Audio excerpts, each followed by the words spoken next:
Shalom, what an honor for me to honor Sabba Shea, Rabbi Twerski Zech Tzadik Levracha. What a zechut I and our whole family had. 25 years, a quarter of a century with this giant.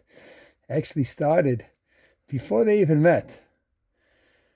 Almost a year after my original father-in-law passed away, Harry Bessler, Zech Tzadik Levracha. My mother was getting lonely, already almost a year. My wife Malki and I were visiting her, empty house in Muncie. There was a book from Sabba Shea on the table. My wife said, I heard he lost his wife also about a year ago. Maybe. And I'm thinking, what is a Hasidic Rebbe and my mother-in-law? What are you talking about? And sure enough, a few weeks later at the Nefesh conference, the keynote speaker is Rabbi Twerski, and they get to meet, and the rest is history. And the reason I was thinking, no way could this be a shidduch, because he's in a different planet. He's a Hasidic Rav. Our connection to our world, more of a monorthodox, that Tilumi world, it's not a shidduch. But of course it was a shidduch. It was a gorgeous shidduch. Because yes, his dress, his lavush, his outer garb was Hasidic, and he kept the Hasidic minhagim till the end, every detail. But he was so much more. He was so broad. He was so big. Even the tie I'm wearing. There were so many beautiful things at his home when he passed on that the family took that was up for taking, that Bubby, my dear mother-in-law, she should live and be well, was giving out to everyone. I wanted his tie. This represents so much, not just a cute Snoopy tie. It is cute. And he wore it with his bekasha and the whole garb. But it's such a meaningful message. The fact that he was able to go into the outside world, Schultz's works, and bring that into Torah, and be light and fun and enjoy life. That's what this represented. This represented a synthesis, represented a joy. His work that he did, the Schultz in the Peanuts comics. So he was so big and so broad. So my original meeting with him at the table on 59 College Road in Muncie, where my meeting was, this Hasidic man, oh, he was so big, he was so broad. And Baruch Hashem, they get married, and a classic picture in my mind, their honeymoon in Midwest America, where him and my mother-in-law, should live and be well, they're sitting on the hood of a convertible, just enjoying themselves. What a picture. And I'm thinking, wow.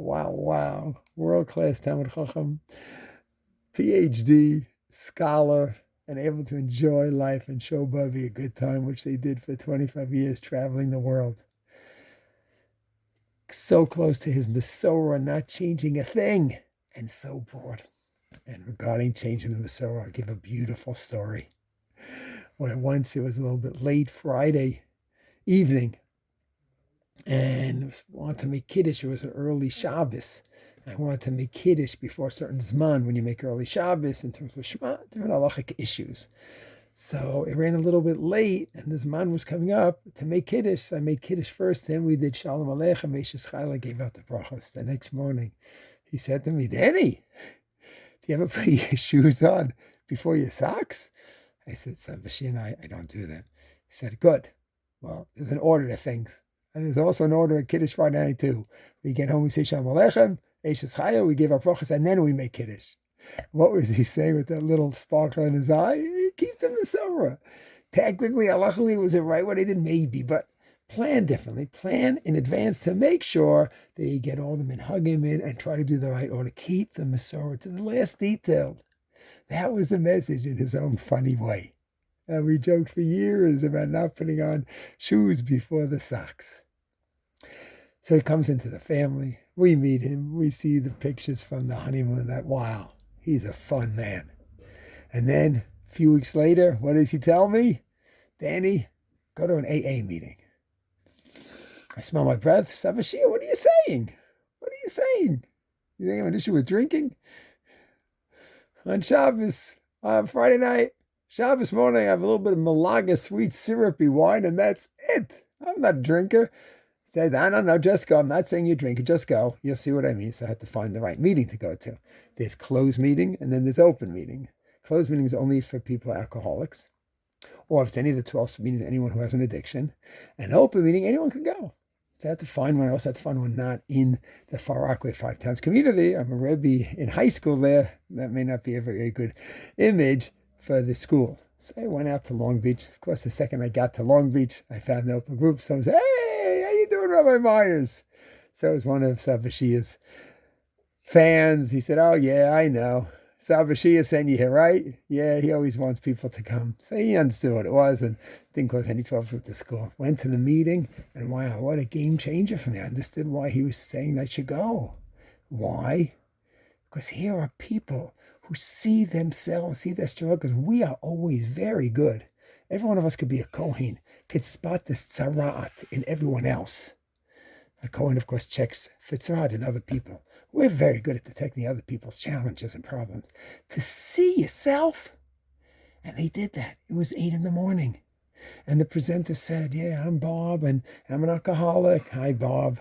And everyone goes around, and he presents his story. He says, yeah, because of you guys, I've been clean.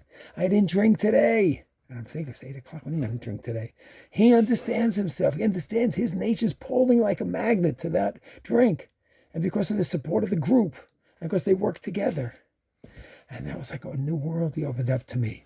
And then I started reading, as Bill sees it, Bill, the founder of Alcoholics Anonymous, 12 Steps and 12 Traditions. And of course, the big book.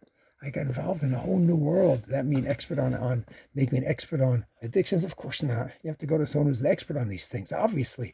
But I understood this world. I understood the struggle people go through. Able to at least give them guidance and tell them to go to AA and go to the groups and go for help and get a sponsor. With Rabbi Twerski, with Sabba Shea's guidance, of course. He opened it to a new world, which I'm so thankful for. And addiction is not just someone who's addiction destroying his whole life. People just can't get out of certain bad habits. It gave me a whole new insight into that world. So you'll say, okay, Rabbi Twerski, he learned when he was younger, and then he expanded in PhD, and he became a world expert in addiction. And it wasn't an ongoing Talmud Chacham. Not true, because we have another sefer, not such a well-known sefer. This is a sefer correspondence with the Gadol Hador, the Steipler Rav. So 40, 50, 60, 70 years ago, Rav Chaim Kanievsky was known as the son of the Steipler Rav. Steipler Rav was a Gadol with Rav Moshe Feinstein, Rav Yaakov Kamenetsky, the Steipler Rav here in Israel. And they were very, very close. He has an ongoing sefer corresponding on different sugyas. And the Steipler writes, I don't understand. You're involved in all these professional endeavors. How are you involved in learning sugyas and discussing with me? You're holding. He was holding. He was holding. He continued to be holding. In Torah and Shas, Midrashim, and a world leader in addiction and helping people out and writing 90 books on self-esteem. It's just unimaginable. It is unimaginable what he was involved in.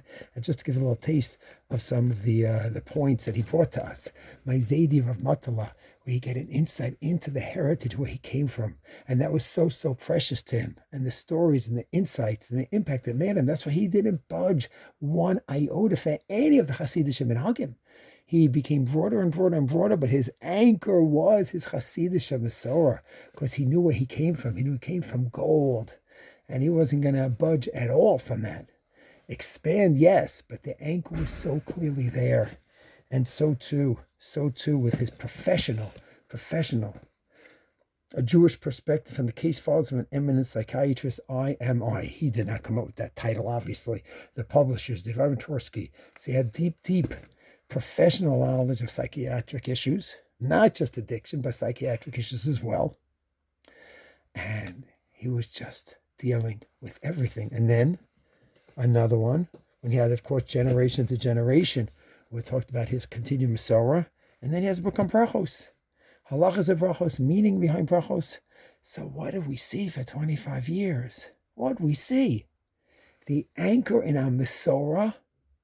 He took all outside knowledge and put it through the prism of Torah, and he's the one that gave the stamp of approval of the 12 steps in the Jewish world. Who else could do that? Maybe the steps will talk a lot about God. It's not just a surgery, a heart surgery. It's not just a filling in a tooth. It's philosophical ideas. Are they in line with Torah, not in line with Torah? Or who could synthesize it? Only him. And he gave the stamp. So we saw a person anchored in Torah, anchored in his Masorah, not moving one iota and giving me a little musser when he felt that I was pushing it a little too much.